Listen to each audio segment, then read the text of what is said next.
to you about money and church. And the reason why I want to bring it up today, because a lot of you are working, or you get allowance money, or you have parents or people of influence around you that would ask you to start giving, as in tithing and offering. Tithe is 10%, the first 10% of your paycheck. So, what are your thoughts on why should, when we come to church, what is your motivation to tithe, first of all? Because tithe is important. One of the ideas that have been presented in church is that you get more in return back if you give. What happens if you don't put money in the offering? We're not touching tithe. Tithe I'll come back to.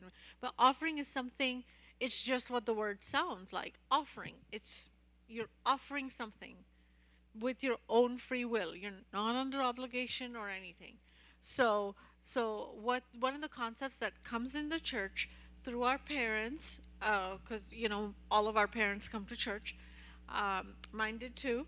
A lot of time it comes from our parents and from the from people of influence, that you have to give offering to get more.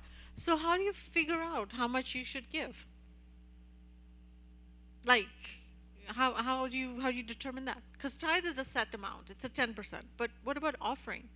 How do you determine how much one should give to get a certain amount back? Before anything else, let me talk to you about tithing. Tithing is the 10% that you give out of your increase. Meaning, if you, it could be, because some people don't get a paycheck, some people get allowance, like $20 a week or whatever. So that's your allowance. 10%. Okay, we are not in the Old Testament. Everybody agrees, right? We're under grace. Everybody agrees? We're after Jesus's. So there's like two eras.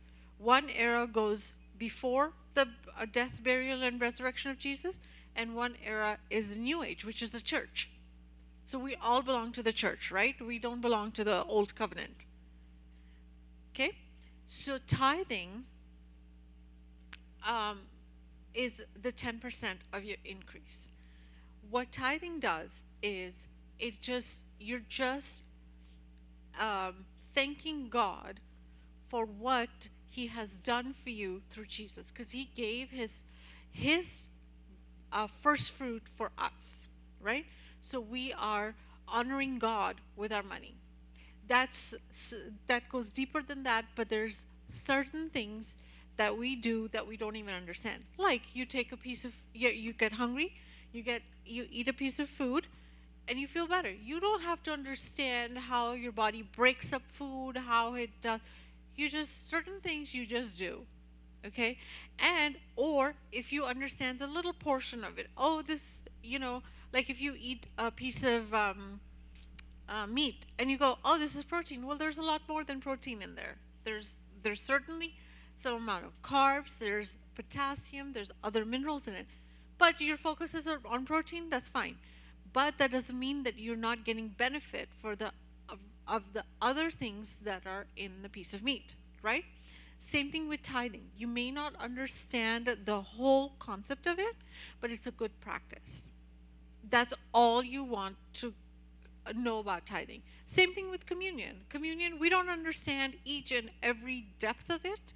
We understand a little bit, but we take communion because we get the benefits of the stuff that we don't even know. Okay? Understood? That's tithing. Here comes offering. I want you to set aside everything you've ever heard or anybody told you about tithing that comes under the umbrella of obligation.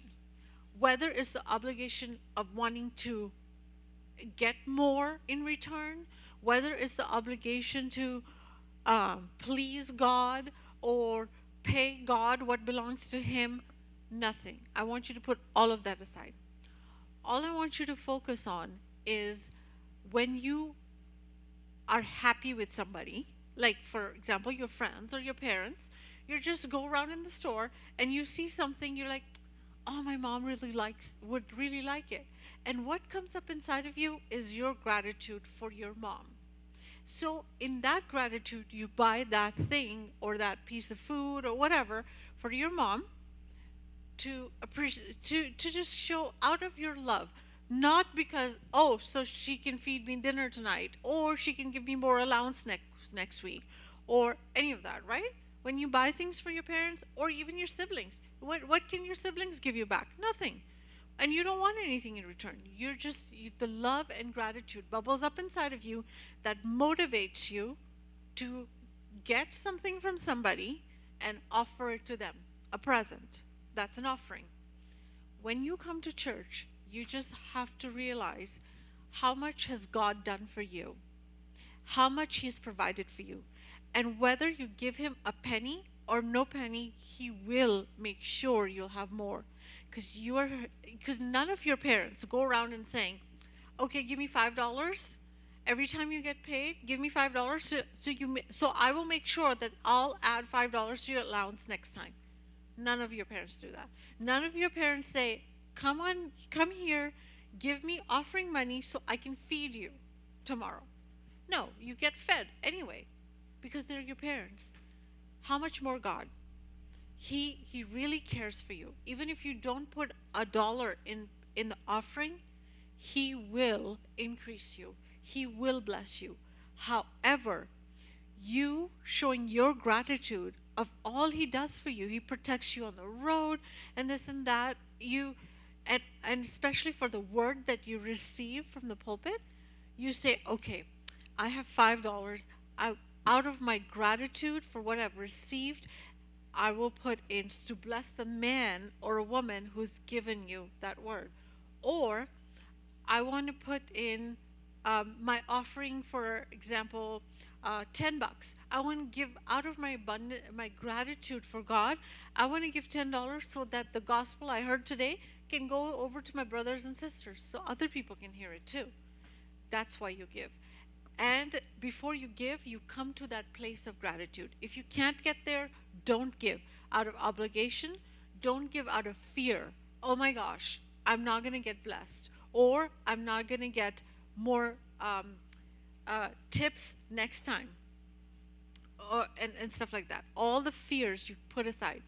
Now, I'm not negating the principle that they say, the sowing and the reaping, and it's all good. If you want to go by that principle, it works, but it's a slow principle. You have to wait a long time. But if you rely on the grace of God to increase you, to bring you opportunities, it's instant. It's the right place, right time, right now.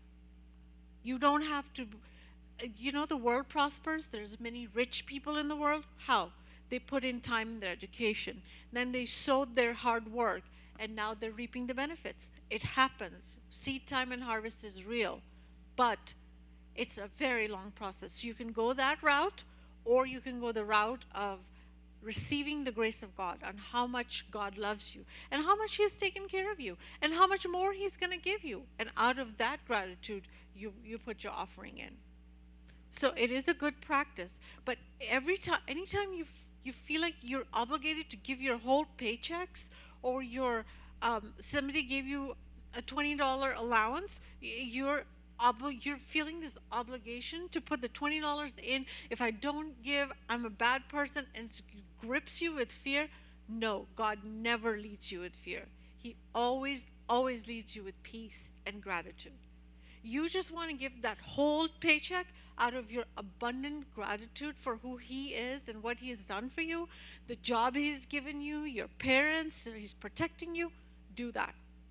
Give all your paycheck, but not out of obligation, out of fear, or get anything in return from God, because He gives to you anyways. You remember that scripture in Matthew where He says, oh, He takes care of the birds of the air. They don't sow and they don't reap and they don't collect, and the Lord takes care of them. How much more you guys? When God sent Jesus to die for you all, you didn't even know you needed Him, and He provided for you without even asking. So how much more your next paycheck, your job, your opportunities in life to increase and grow? He wants all of that. And because you're thankful that He's doing all this for you, or going to do all of, you're like, okay, here's my offering. Does it make sense? If you have any questions regarding that or confusion, come talk to me after. So we're much more to God than the lilies of the field and the birds. So forget the seed time, harvest, increase, all that. Focus on the grace of God. And out of that, you get grateful, and out of your gratitude, you offer. Because God doesn't need your money anyway. He doesn't need food. He doesn't need place to live. People do. People who preach to you do. So that's what you give to. So Lord, keep them coming. Keep them coming. Keep their lights on, Lord, so they can come preach to me, or and all of that. And as far as you, the Lord brings you opportunities left and right. What about the times when you couldn't give? When you were like Reagan? Reagan doesn't have to do anything, and everything gets provided for her. So how all of a sudden you're older, and all of a sudden there's obligations that you have to give, and you have to this, have to that. No, it isn't. You just get you our focus is that you would build a great relationship with God, and you actually see what he does for you. And because you realize what he does for you, gratitude that comes out of your heart, you give. You focus on the grace of God. He loves you anyway. What is he going to do with your $5? Nothing. You're giving to a person anyway. So you do it with the heart of gratitude. You're so grateful, Lord. I'm so grateful for the word you gave me, for the church you gave me, for the your presence I experienced. Lord, I want other people to experience it too. So I'll put in my contribution so this can keep going. That's all. That's all offering is, not to get anything from God. However, like I said, you could do the seed time and harvesting, long route. You'll be 40 by the time you'll be receiving something you sowed now, because time moves slow. Does that make sense? Grace moves fast because it's the grace of God you all got saved. And how did you get saved? Like this. Same thing with everything else. You ask, you receive right away. He does it right away. He doesn't wait for you to sow something, put some time in, harvest, none of that. Health is our number one thing. If you're not healthy, you can't get to work. If you can't get to work, you can't make money. So, health, he's keeping us healthy. He's keeping us safe on the streets. When we walk to work or when we drive to work, he makes sure we get there, and he makes sure we have the job. So he does so much behind the scenes. It's a lot more than the paycheck we receive. It's every single day, our health, our intelligence. We can comprehend things, we can see things, we can hear. He preserves us all as a whole human being. So there's a lot more that happens, and there's a lot more to your life than money, and to make money and to give money. So the whole concept of sowing, reaping, give, your life is much more than that. It is. And the Lord does much more than that for you guys.